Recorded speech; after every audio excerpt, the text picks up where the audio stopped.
Новиот Opel Grandland нарасна во сите смерови. Во споредба со моделот во заминување, новиот е значително поголем.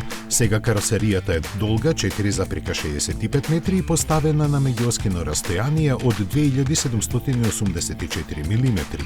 Тој е подолг за 173 мм, висината е зголемена за 2 см, а со нешто над 1,9 метри широчината бележи 164 мм повеќе.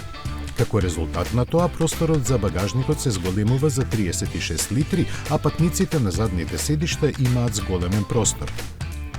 Поставен на средната платформа STLA на Stellantis, Grandland може да се пофали со разноврсност.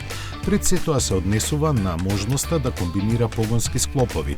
Со представувањето на Grandland во сегашното портфолио на Opel, секој модел има електрична изведба.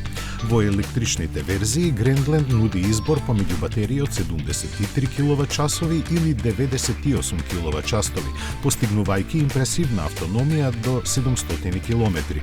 Користејќи архитектура од 400 волти, ќе може да се полни со еднонасочна струја до 160 киловати.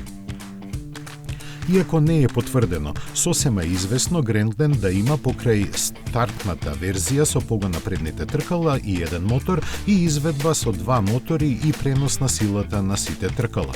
Потврдено е дека ќе има и погон на согорување кој ќе го користи 1,2 литарскиот трицилиндричен мотор и 48 волтен благ хибриден систем.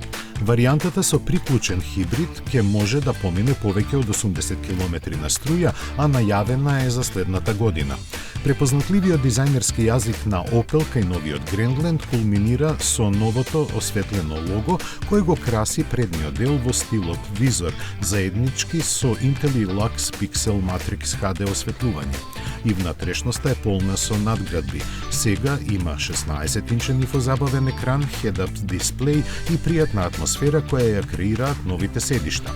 Сега тие може да содржат грејење, вентилација, па дури и функција за масажа. Новиот Grandland е дизајниран и развиен во Русселскајм, а ќе се произведува во Ајзенах. Најверојатно продажбата ќе започне оваа есен.